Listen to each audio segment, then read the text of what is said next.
Hello, everybody. This is Odd Job Entertainment, and we are continuing our coverage of the Citizencon 2022. Where we left off last night, we had watched up through. Let's see, we had just finished talking about Loreville 2.0. That's right. So I'm excited to look at some of the new things that they have in store. It looks like we're going to be looking at some power play. Um, Looks like something to do with the Drake Corsair. I'm really hoping that it is coming out soon. And then Outlaw Lifestyles and something about a community hub. So all of that sounds really good. Let's get right into it. Switch over to the new main screen. And I took the time to do a private stream for myself and sort out audio. So fingers crossed that everything works as intended and we're going to be okay. It's going to be okay. If you weren't here last night, it was kind of a nightmare getting everything working. But I think I've got the settings worked out. It's a lot more simplified now, so it should just work. That said, hey, welcome to the channel if you're new. If you like the kind of stuff you see, use code OddJobEntertainment at checkout for 5% off your order at Monster Tech USA. I am teaming up with Monster Tech for a project that will be unveiled in November, so stay tuned for that. Make sure you like, share, comment, and subscribe so that you don't miss it. And I'm so excited. I've really been biting my fingernails trying not to spoil it for everybody, but it's going to be good. I'm really excited to show off what I've been working on with Monster Tech. But other than that, let's get right into it. So power play, Journey to 4.0.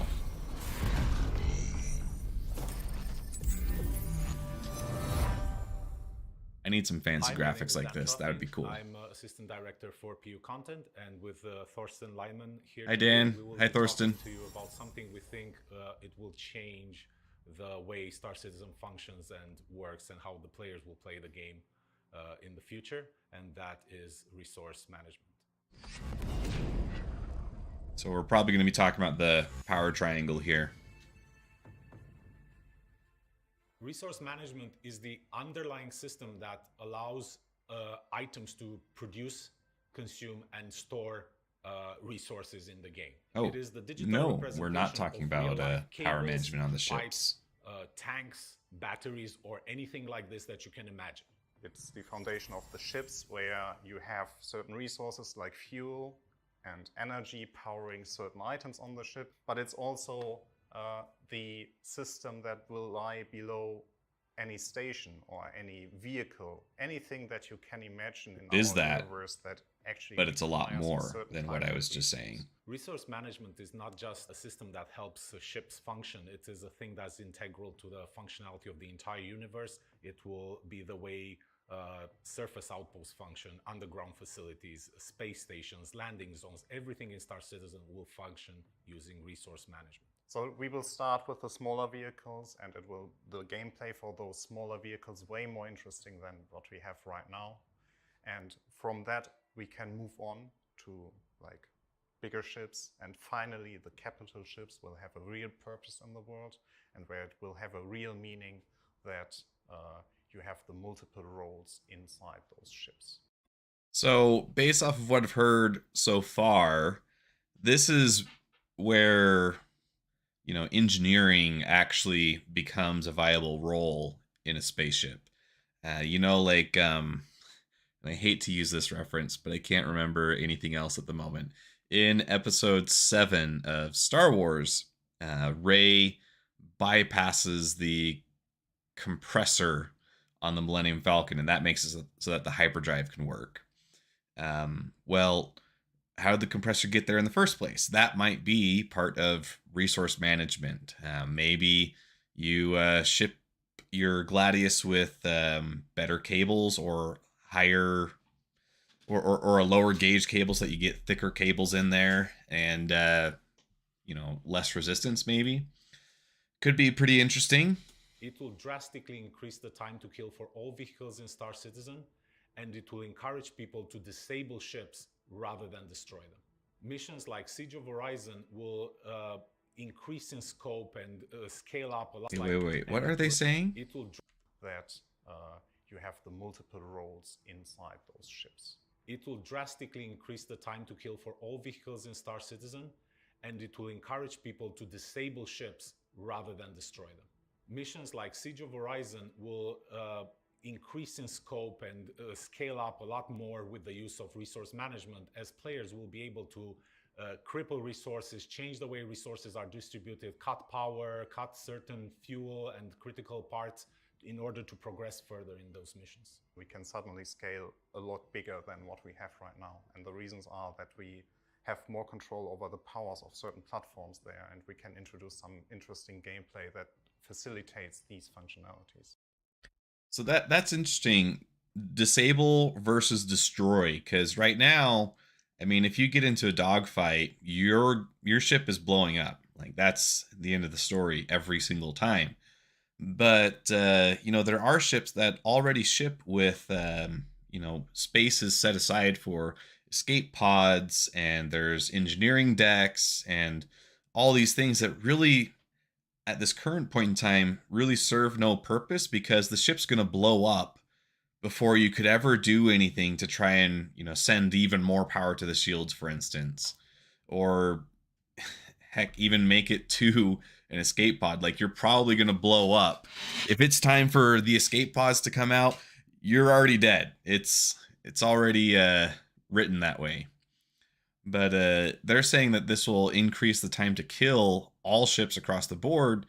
Maybe now escape pods actually have a reason for existing. Resource management is going to open up the possibility of player structures, player-owned outposts on planet or stations in space, where the player will have to manage resources, bring in fuel, do repairs. And this will not be something that only caters towards the engineer. This will be something that is valuable for everyone in the world of Star Citizen. Resource management will finally allow... And they're talking about a really broad scope, because it sounds like this is framework type stuff. Engaging and fun. And really, this is the main thing that makes multi-crew gameplay possible. We envision the players taking on roles like engineer, mechanic, tactical officer. And while you have your engineer trying to maintain all the resources functioning and flowing perfectly and all the items in good operation, you will have mechanics running throughout the ship, trying to change fuses, repair various things that have broken down. You will have tactical officers moving shields from one side of the ship to another in order to counter whatever incoming damage you have. Obviously, the pilot is going to be doing his job, trying to move the ship out of harm's way. The gunners are going to be taking out enemy incoming fighters or other ships. This is how we envision this entire ecosystem just coming together and providing what we hope is true multi-crew gameplay. And for all of you out there that are waiting for the Idrises and Javelins and want to use these ships, this is the system that is going to make using those ships possible. So all that said, this is a really important system for Star Citizen, but let's dig into the details and see what exactly this is.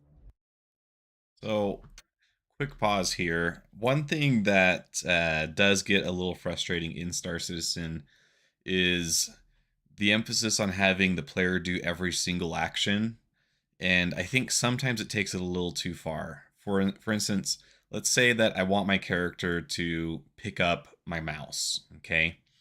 I hold F, I select I hover over the mouse, and then I click pick up, right?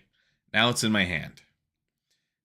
Now I need to determine what I'm going to do with it, so I hold F again, and I place the mouse, right? But every time you have to do that, it's kind of a slow, clunky process. So I'd really like to see them work on the UI to make it so that you can more intuitively do actions like that. If I need to pick up a mouse and move it, it should be pretty simple to do that.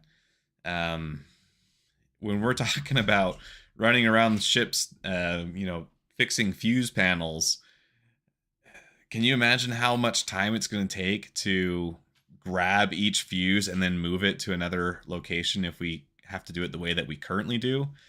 Could be pretty dicey.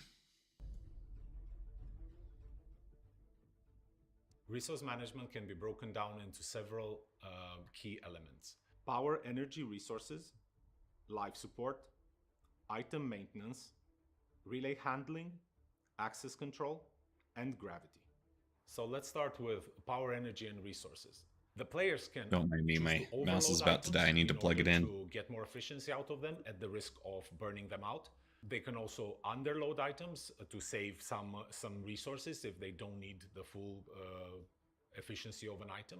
The players will have to pay attention to the balance of resources, power, fuel, coolant, undervolting your heat CPU. generated in order to maintain a well-oiled and balanced ship. And overall, prioritizing certain items and their resource consumption. Life support is the most important thing you have to pay attention to in your ships now, since atmosphere is finite in all the spaces that you might discover. And here, the life support terrifying. is a key factor. Here, the life support, you have to maintain it, meaning you have to make sure that the consumables inside the life support generator are always there to make sure that it can generate breathable atmosphere for you, or the temperature is actually increased to a human livable factor, so you don't freeze to death, or you are not cooked. Whatever, man. I'm gonna keep my ships at a nice frosty 50 degrees Celsius. As part of item maintenance, the player That's will be able to that's a comfortable control, temperature here in items Utah throughout the during the ship, wintertime. Turn them on, turn them off. They will be able to remove broken items and replace them with new items, or sometimes dodgy items, depending on their income. It will be able to control which sub-items are installed in those items, either as fuses or subcomponents that give them various bonuses to that specific item.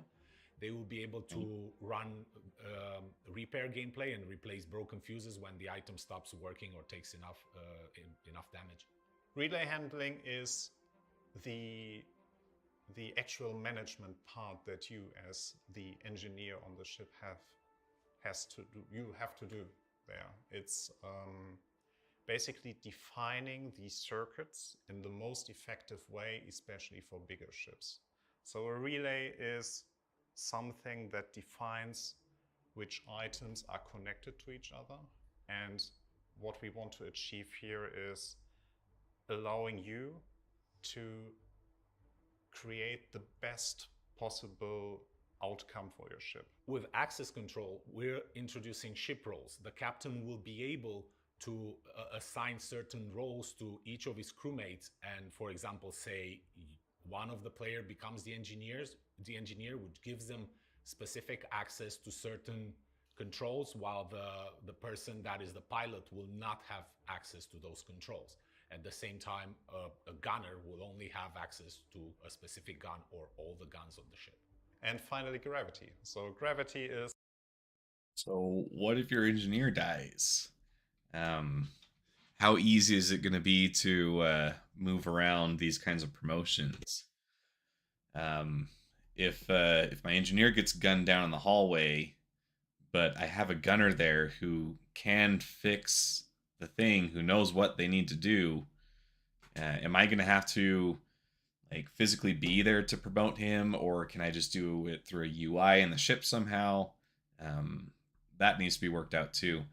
But this does give the potential, I hope, that we've talked in stream. How cool would it be to have our org ships be accessible to other org members? So if I am the owner of a ship, can I promote someone as a pilot of my ship, and then they'll be able to pull it in and out of dry dock as needed? Because that would be really cool. And I'd love for them to figure out a way to do that in game, so that I can give access to the cooler ships that I have to my other org mates. The concept that you experienced already in every ship. So there's always a ground, there's always a down, there's always an up. And I've been there, dude. Like to give face planting when you get in the ship. So because it requires some energy, and if you want to run your ship more energy efficient, we want you to allow to switch off gravity. Or There might be other use cases where a zero gravity environment is more useful than another one. So maybe if it moving wasn't heavy clear by cargo, now, for instance. the scope of resource management touches pretty much every aspect of life in Star Citizen. So we're doing a lot of talking, but I bet what everyone would like to know is where are we with all of this right now? Yes.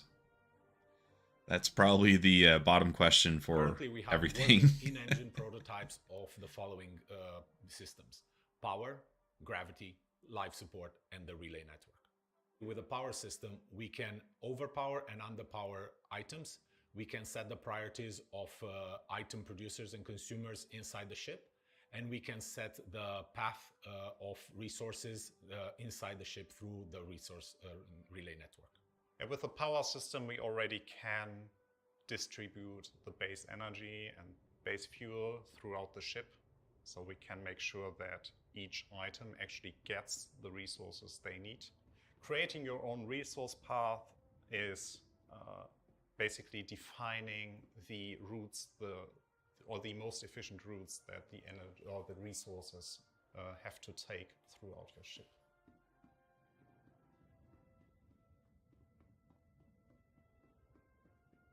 Okay, and where does he put the fuse?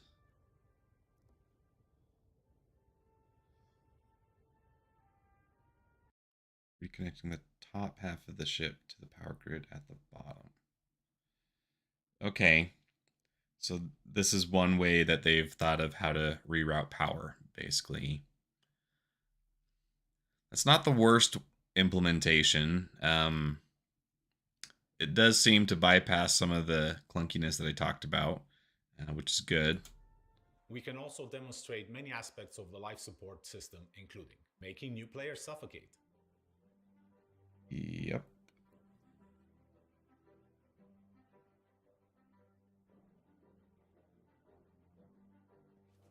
Or the atmosphere automatically vents out of the ground. Okay.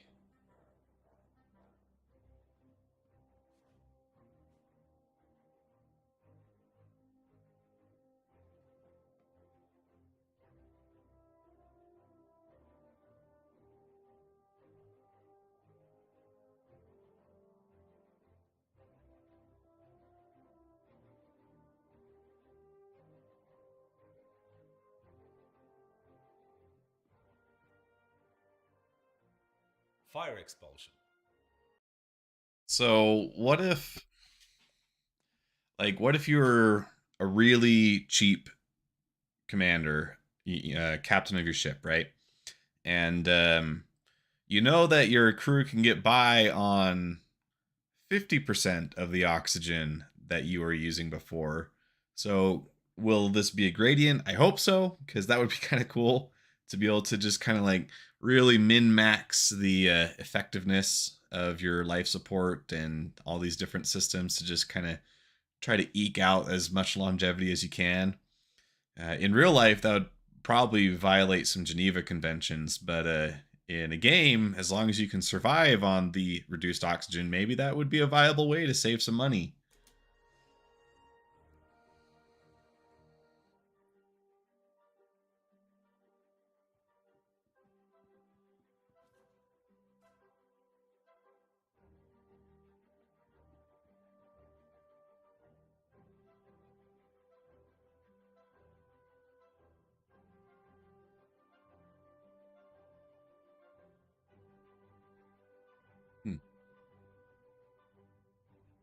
Or eventually consumes the oxygen and dies on its own. Change the temperature in each room.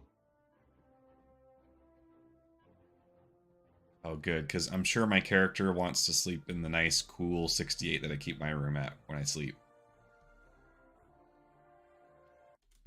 Okay, so here we go. Here's a slider. So vent control as a percentage. Great. Pressure control, same thing. Got a slider there, and temperature. There you go. You can totally bully your crew and have them run on reduced oxygen. But it's enough, you say.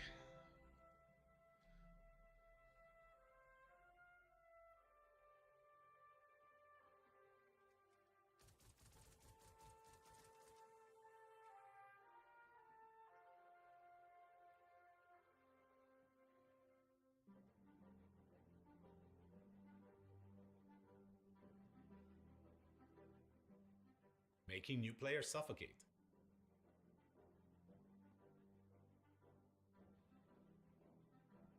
Oh, wow, that's not a good sight.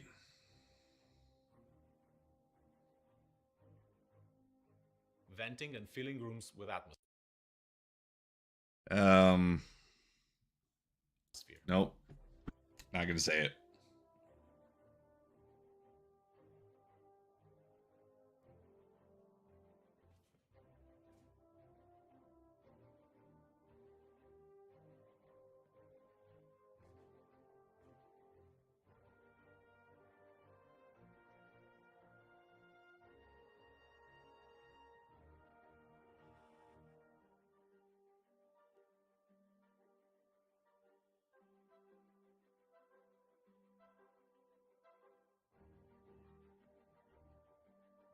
And making players suffocate again.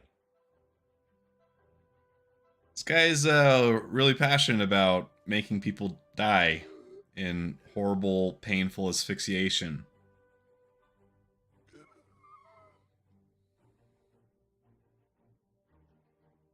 So, here's a question. You're a pirate, you board a ship. Can you like run anthrax through their vents, and kill everybody that way? As like a silent assassin, and then you just walk through a ship filled with dead bodies. That would be kind of cool.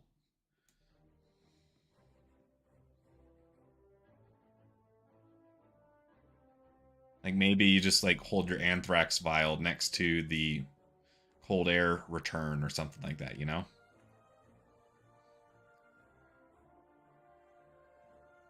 See that's cool. It's not just binary. You can have different levels of gravity, which I guess makes sense given what they already have in the engine.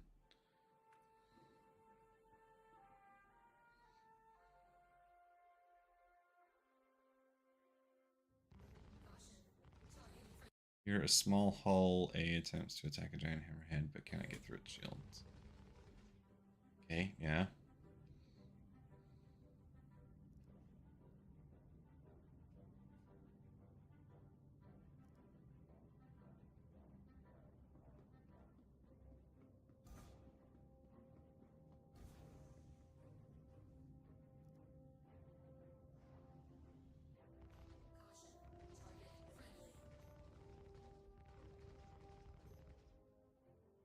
That's going to be really tough to pull off in game, though. Resource management system, but with a system that is this big and complex, we do not want to rush it. We want to just get it right and get it right from the beginning. So here's a scenario that comes to my mind. Maybe you're a pirate and you don't have the staffing required to commandeer the second ship, but you can disable it so that they can't escape, right? So if you take all their relays, now it's just dead in the water. They can't escape, and maybe you're waiting for people to come and help you commandeer it, or maybe it just makes it so that they can't leave the planet, and you can then force them, with your guns to go the direction you want them to. So let's talk about what's next for the resource management system. As you can tell, resource management is a huge endeavor for us. So like everything else, we'll probably not get everything in the initial release, but this is what we're aiming for.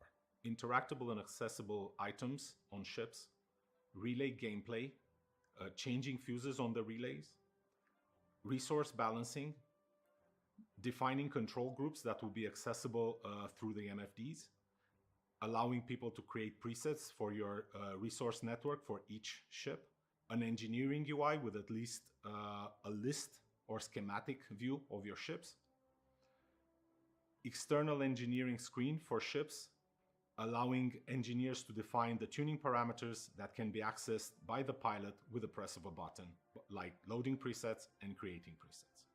And after the initial release, everything else will fall into place with subsequent patches. Okay.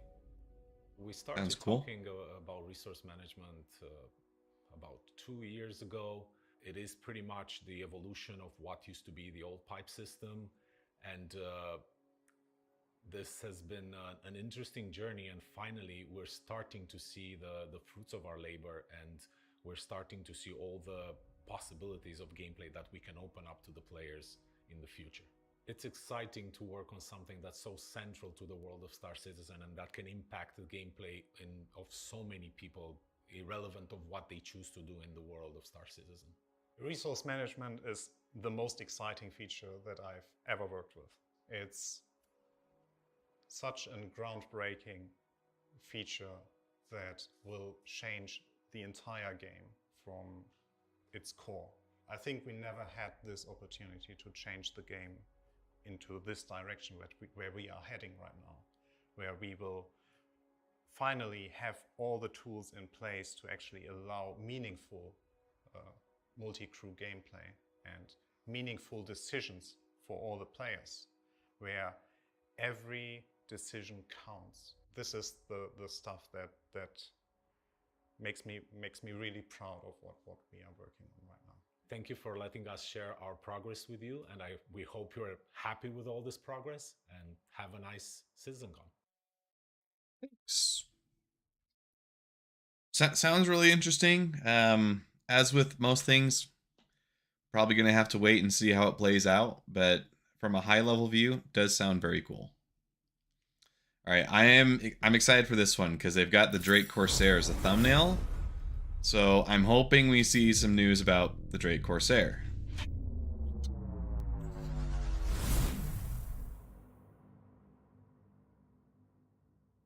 Hi everyone, my name is John Crew. I'm the Hi, John. here at Cloud Imperium Games.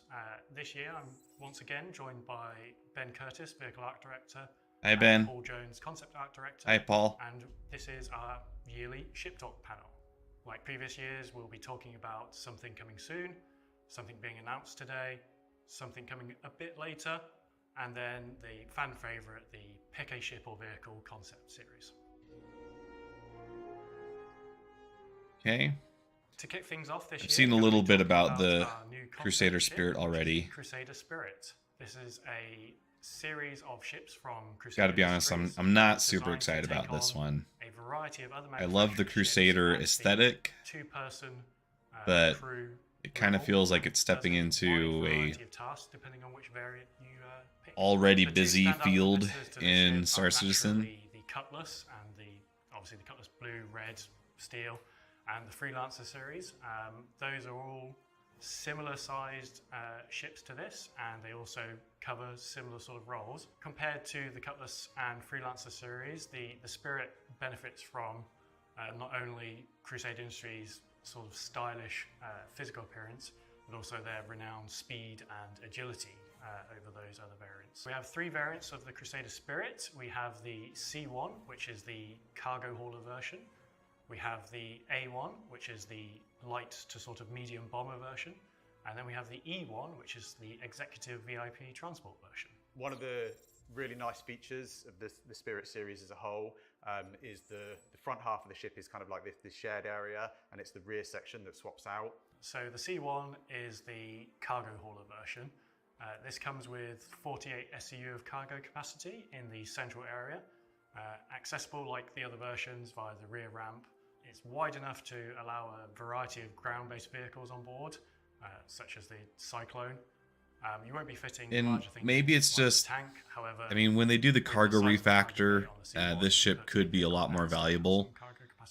As it stands right now, 48 SCU ship just isn't really that great unless you only trade Laranite or illegal cargo.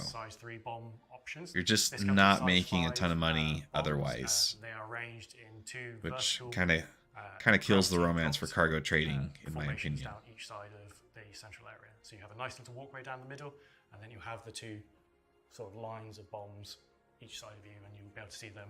It is a cool looking ship, though. The bottom of the ship. It delivers a different role. Reminds me of a way, in some ways, of the Mandalorian starfighter.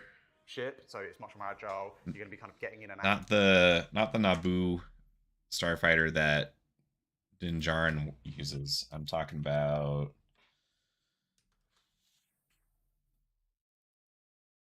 Let's see if I can find it.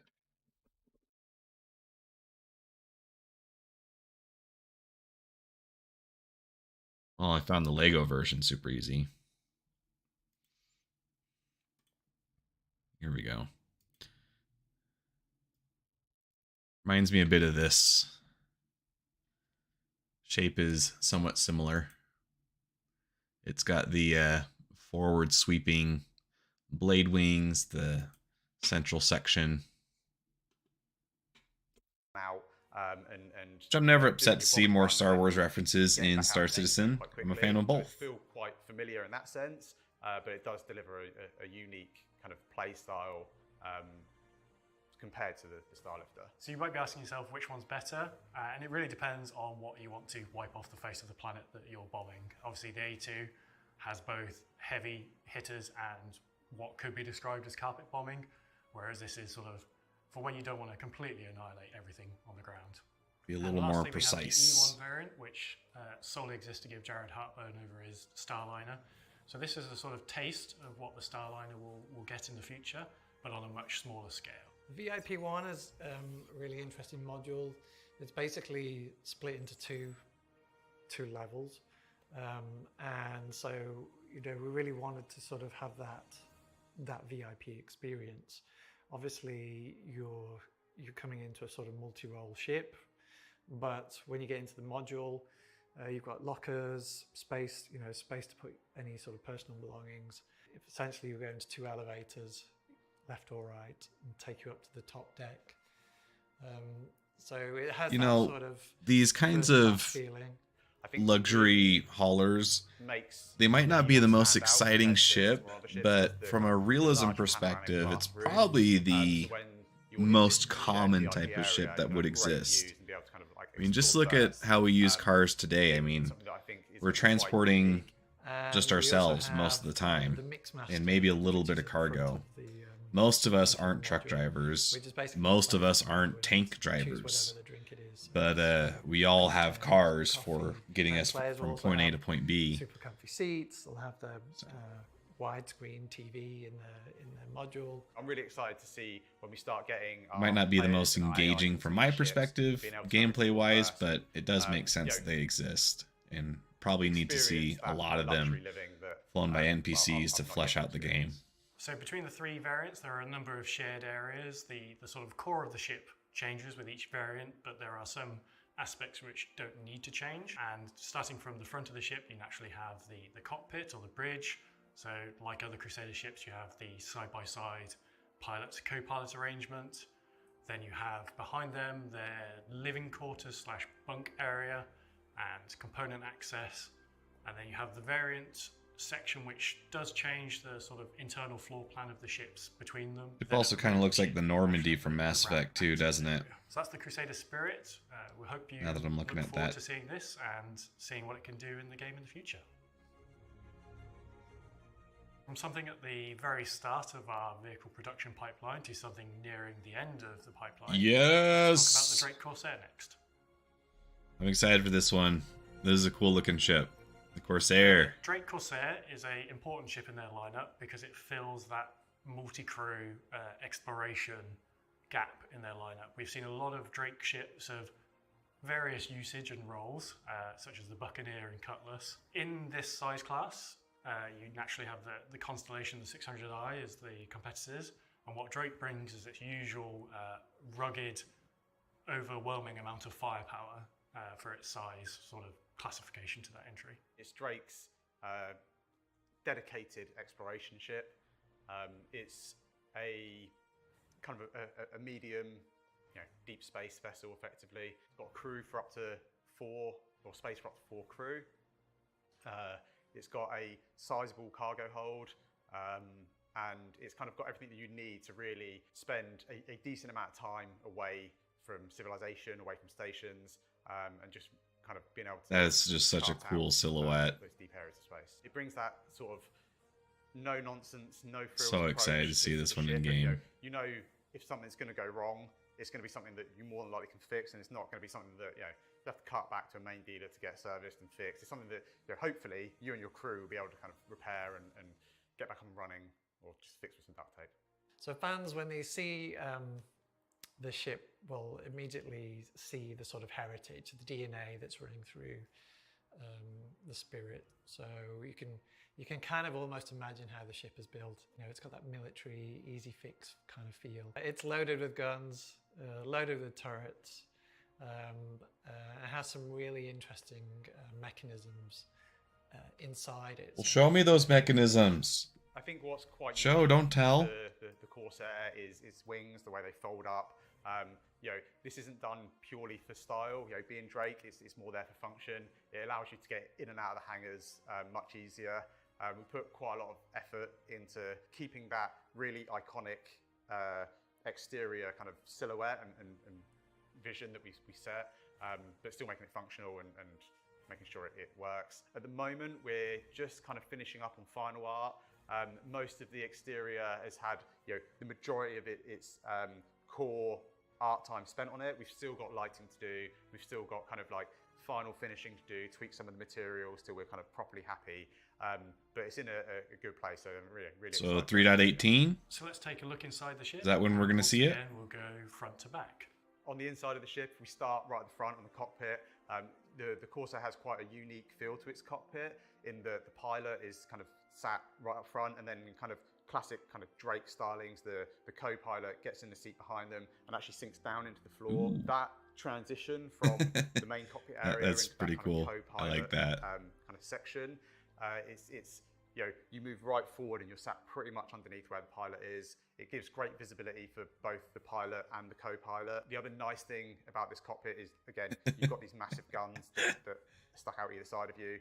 So it should be a nice place to be. In the rear of the cockpit, we've got the captain's quarters. So the captain's quarters is actually pretty much identical to the rest of the quarters in the ship in terms of its kind of size and its amenities. As you move back through the ship, there's I guess a small kind of crossroads directly behind the bridge. From here, you can either progress backwards straight into habitation, or to either side, you've got the turret access. So it's right really at the kind of like the neck of the ship, effectively. The side turrets have changed a little since the concept phase.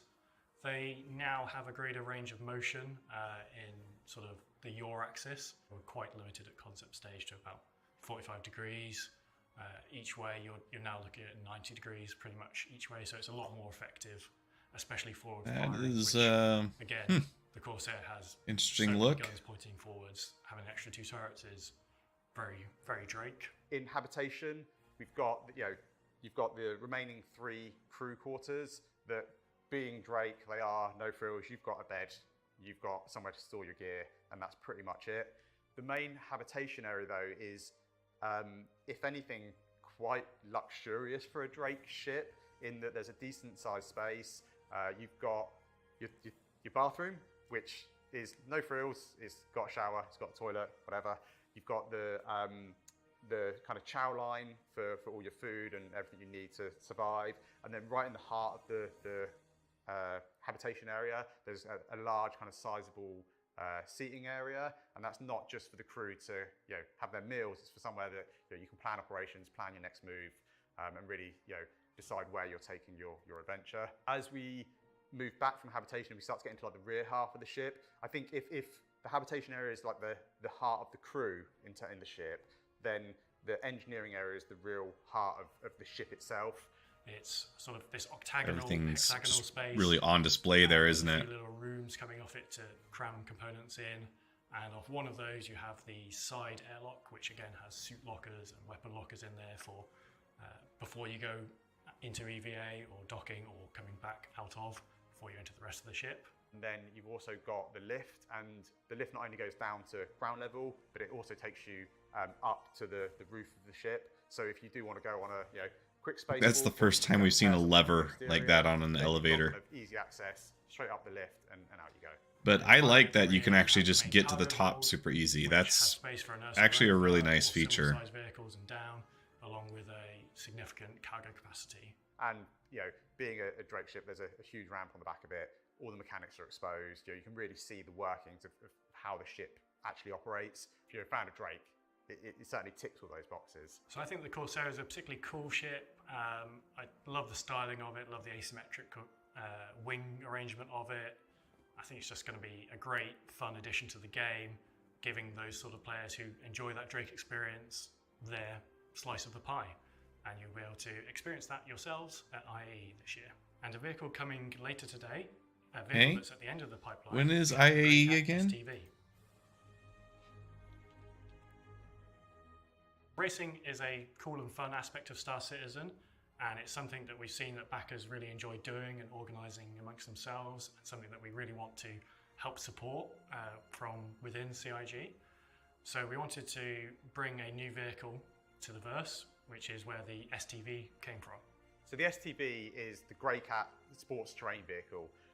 It builds Probably on next month is what they're PTV, saying, but because it last brings it, IAE was in November. out of the hangars, off of the So if it's going to be tarmac ready by and then, that into could be really much cool. more rugged terrain. It's Fly the Drake around. four-wheeler, two-person open-topped, sport styling, everything you need to razz around on the planets. So the STV is actually part of a wider family of vehicles. You may recognise a resemblance in the name to the Grey Cat PTV, which is also part of that family. And we also have a third vehicle lined up that we want to do in the future called the UTV, which is the utility terrain vehicle. And we've actually reconcepted the PTV, and we have the concept for the UTV. And when you see all three Just side kind by of bring them side, you'll see unified. that family resemblance. Yeah. The interior again is similar. Make 'em look like they design fit language, together. Simple layout, easy to clean. That was a big thing for us, even though we don't have like a cleaning mechanic. All this sort of builds into the sort of visuals of the vehicle. So, you know, the floors have got drill holes in them, so it can easily let water through. The seats are easily removable, so you can actually see the bolts where you can just quickly whip them out. And so all of this thinking goes into. Okay. So real life problems. Why? Who thought it was a good idea to put carpet inside a car? Okay. I do not understand that decision. Carpet degrades, it gets worn out, and the only thing that you can possibly do with your shoes in a car is track dirt into your car. So it drives me nuts that that these carpets are. Yeah, it's very frustrating. Very, very frustrating. I've got a 2014 Ford Focus Titanium, and it's a great car. I love my Ford Focus. But I did get it used, and the person who owned it before me didn't use those rubber mats to protect the carpet. And so in the middle of right where the driver's heel goes, you know, when you're pressing the pedal, right where you would naturally want to rest your heel, it's completely worn through and you can see bare metal underneath it. So I now have rubber mats to cover it, but why do we even bother with carpet to begin with? I mean, why not just a hard plastic like you would see for a truck bed liner? I mean, you're wearing shoes when you're inside your car anyways, so it's not that much of a comfort thing. And you wouldn't want to touch the carpet of your car with bare feet anyways, because it is still going to be a dirty surface regardless. Carpet in cars does not make sense, and I want them gone. So I'm glad that in the future, in 900 years, they've figured that out. Those kind of vehicles. The wheels are a big feature, large sort of rubber mud Big guards. knobby wheels, yeah. Just there's lots of subtleties in terms of the roll cage, the sort of cross section of all these things. Maybe people wouldn't notice, but for us, these are all part of making a manufacturer consistent. So the STV delivers that gameplay that is, you and a buddy out exploring over our planets. We've got these vast ships that you can explore deep space and go off with big multi-crews. But what this really allows you to do is get down on one of our many planets and go. Sorry, I want to rant a little more about carpet. When I was living in Mexico for 2 years, for the majority of my 2 years there, I never had carpet. And that makes sense, right? Mexico has a lot of dust and debris that would just be hell to keep out of your carpet. So it makes sense that you never have carpet. You always have like tile or tile is probably the most common. But there was one house that I lived in where it was a 2-story house. And, that part was pretty cool because it's like, oh, yeah, we got a big house. But it had carpet, okay? And this was when I was in San Luis, Rio Colorado. And if you haven't been to San Luis, let me tell you about it. It's hot and it's windy and there's sand everywhere. This would be Anakin's worst nightmare because during the windy season, it blows hot sand all across your face. It rips up your arms. It's terrible, okay? Hot sand just all the time. And that hot sand would also blow into the house, okay? And we didn't have a working vacuum, so our carpet is just filled with all this dirt and debris. It was terrible. So I don't know why we really use carpet at all. I mean, what is it really good for? It seems to me like the better option, even if it runs a little more expensive, but I'd say it's definitely worth it in the long run, is just to do things like tile or hardwood floors in every building, and then if you really want the soft feel of a carpet, put down a rug. What's wrong with just getting a washable rug and just using that instead? That's a lot easier to clean than having to get a carpet cleaner and use that every time.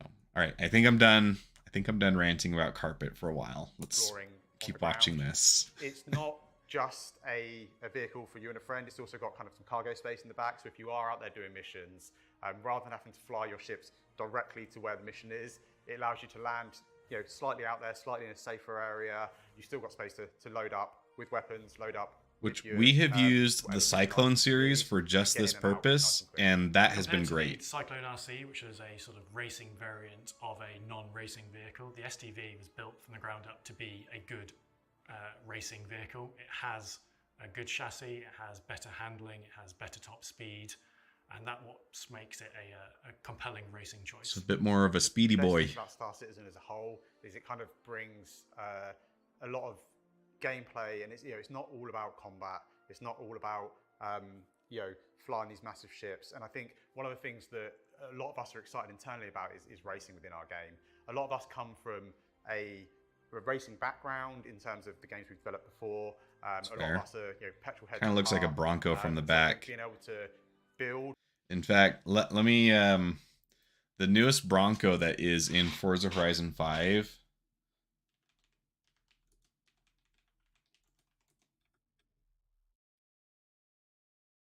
I swear it has a very similar arrangement for the tire for the one that you race at the very beginning. I might be wrong though. It looks like it has it hanging off the back.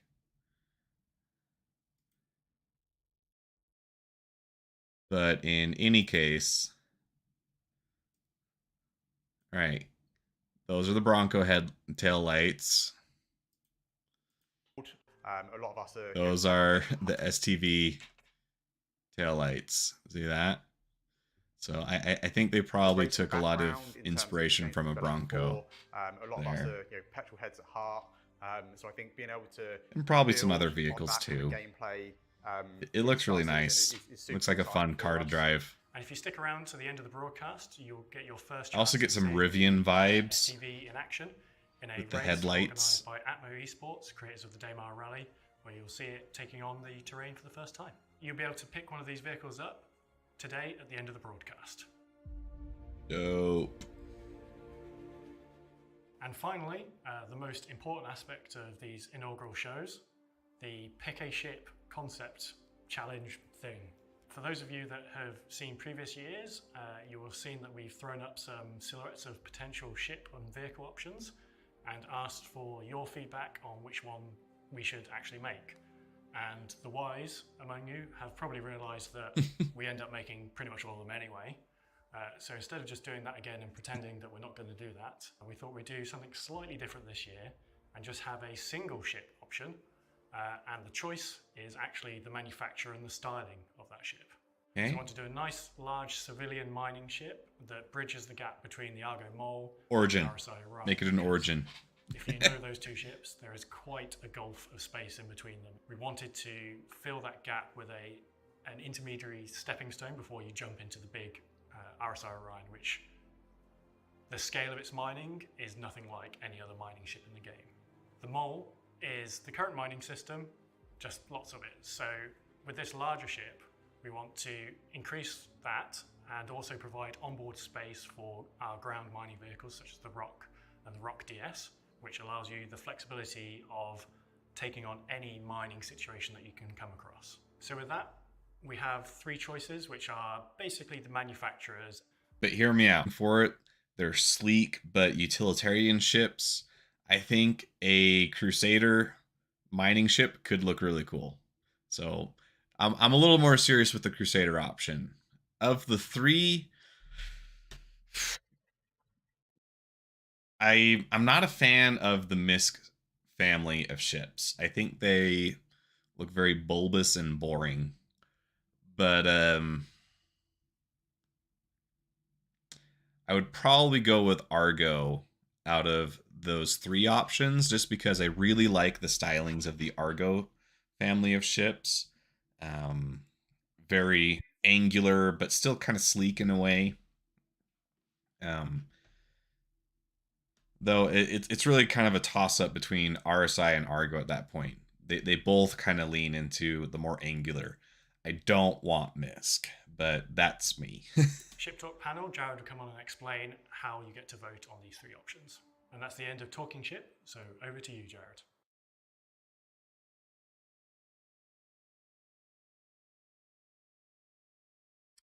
I think they had a segment there that was supposed to be there.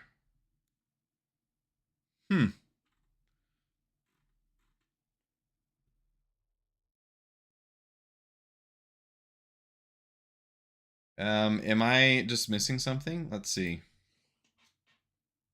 Let's go to Robert Space Industries. And this should be a safe enough website to bring up on stream, right? Great Cat STV, Crusader, Community Hub. We're going to get to that.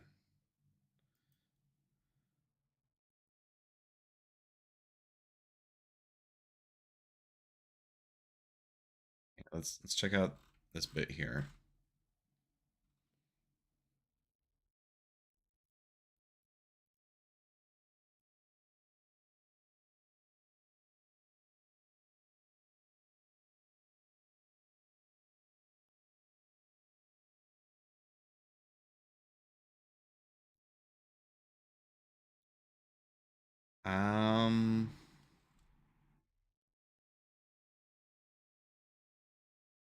I don't know. Maybe I just missed it. Oh well. Let's watch this bit. We're getting close to the end here.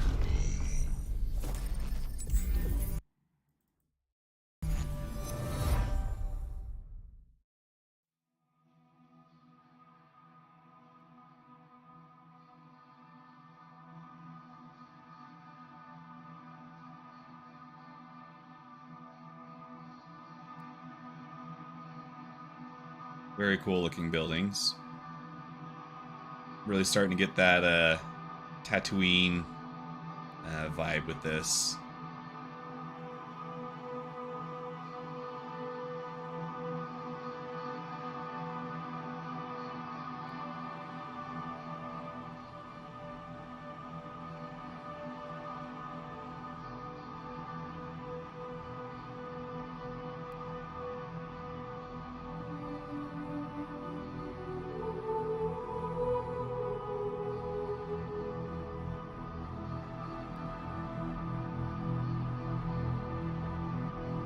That just wind blowing a plastic sheet, or is that supposed to be like a squishy organic wall?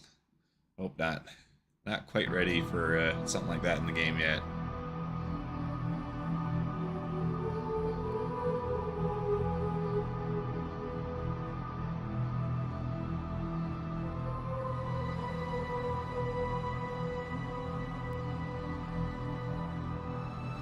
That was a big station. See how small that javelin looks?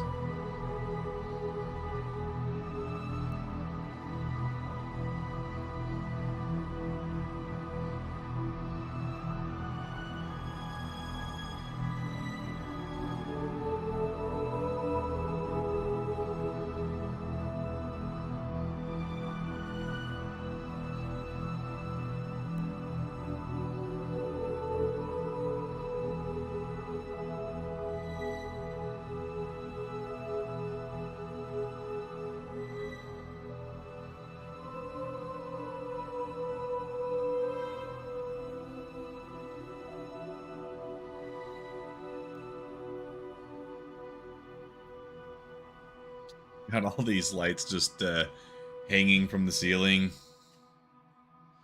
Yeah, that'll do.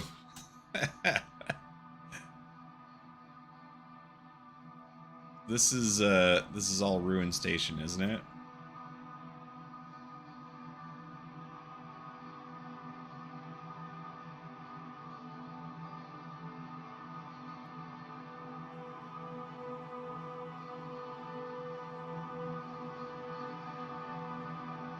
You know, there's something about good art that is always beautiful, even though it's not a beautiful location, right? Like, this place is a dump. It's very obvious. There's trash all over, pieces are falling apart. It doesn't look like somewhere you'd want to spend any time in real life. But that is exactly what makes it beautiful as an art piece, because it accomplishes its goal of looking derelict and neglected and foreboding, in a sense that, I mean, you don't know if you're going to get tetanus walking through here or stabbed by someone. And that is, it's very well done. And, you know, hats off to them. It looks like very, it just fits the bill. It's perfect. It looks great. It's a huge upscaled version of what Grimhex is supposed to be, and I can't wait to see it. You know, it's because it's one thing to see all these panning shots, but it's quite another to actually be there in the game and see it for yourself. Now, let's find out about this community hub.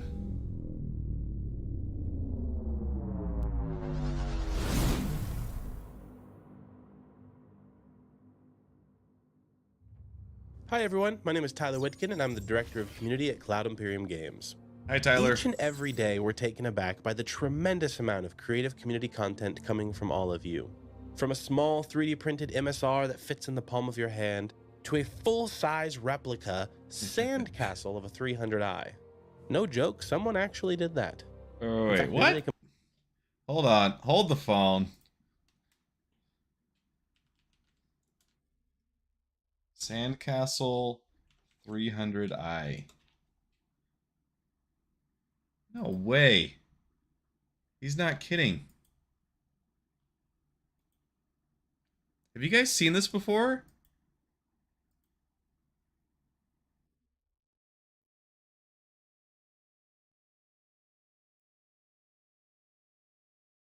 No. It's not going to let me open it?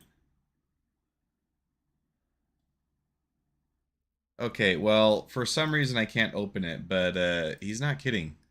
Look at that. 300i made of sand. That's awesome. I don't know why that page won't open for now, but it's pretty cool. Can pop it up right here. Oh, wow. Thank you. On the community side, Should've we've just always waited. felt that if our developers were going to push the boundaries of what's possible with technology, that we needed to match that level of ambition with the engagement and tools that we provide to help the community thrive. With the incredible amount of creative content flowing from our community, it was a no-brainer that we needed to find a better way to support that.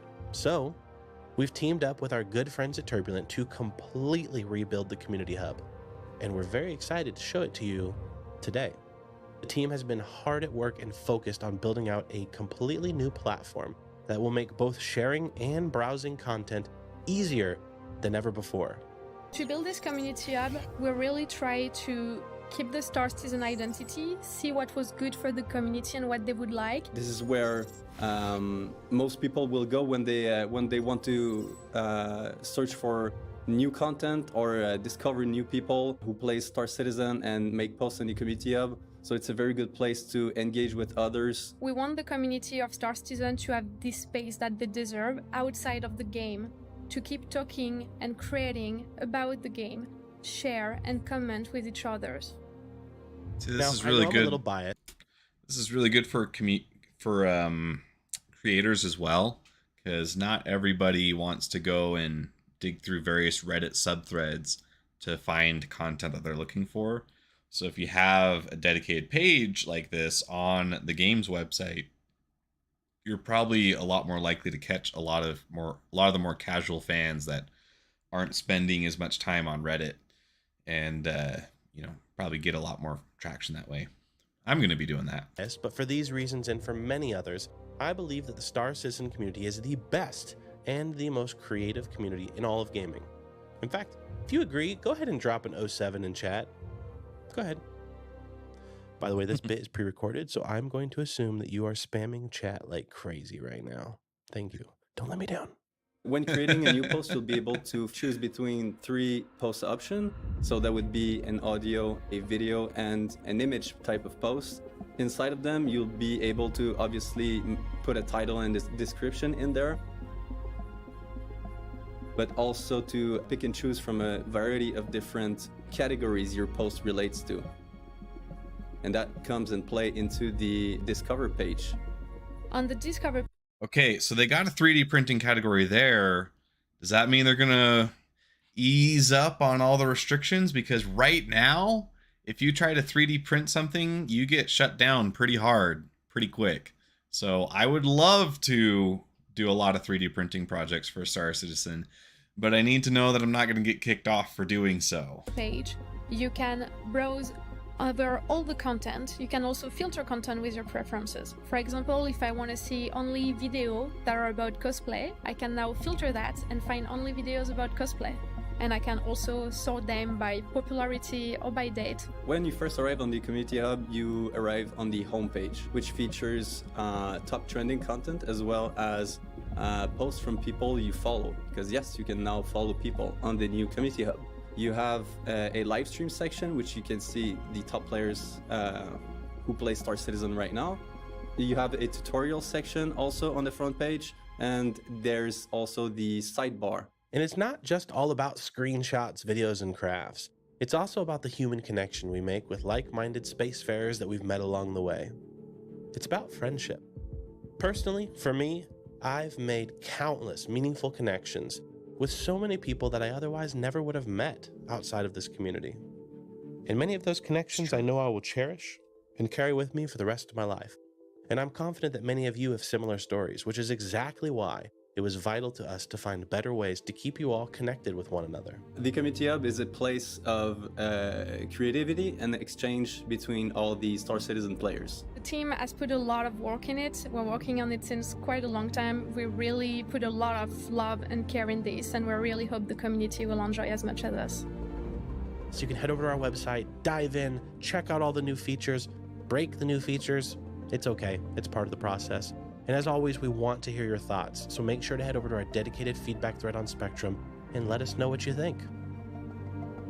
And this is just the beginning. We've got so many cool things planned for the months ahead, such as site-wide notifications, a massive shared content calendar where you can sort between official CIG events and community-created and organized events, and so much more.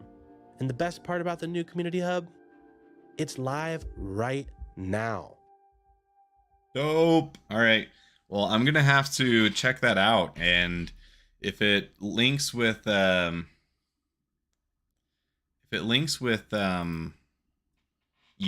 then that could be a great way of getting my name out there a little more. But yeah, that looks really cool. So I think that there was some other video there. I might be wrong. Let's go back to it. Star Citizen. No, we've watched all of the Citizencon 2022 update. So hey, thanks for hanging out. Thanks for checking out the stream. Like I said before, use code ODDJOB at checkout to get 5% off your order at Monster Tech USA. I am working on some big projects that are coming out in November-ish. And so I'm really excited to be sharing those with you. Stay tuned if you want to see those. Like, share, comment, subscribe, do all those YouTube things. And till next time, this is OddJob Entertainment, signing off.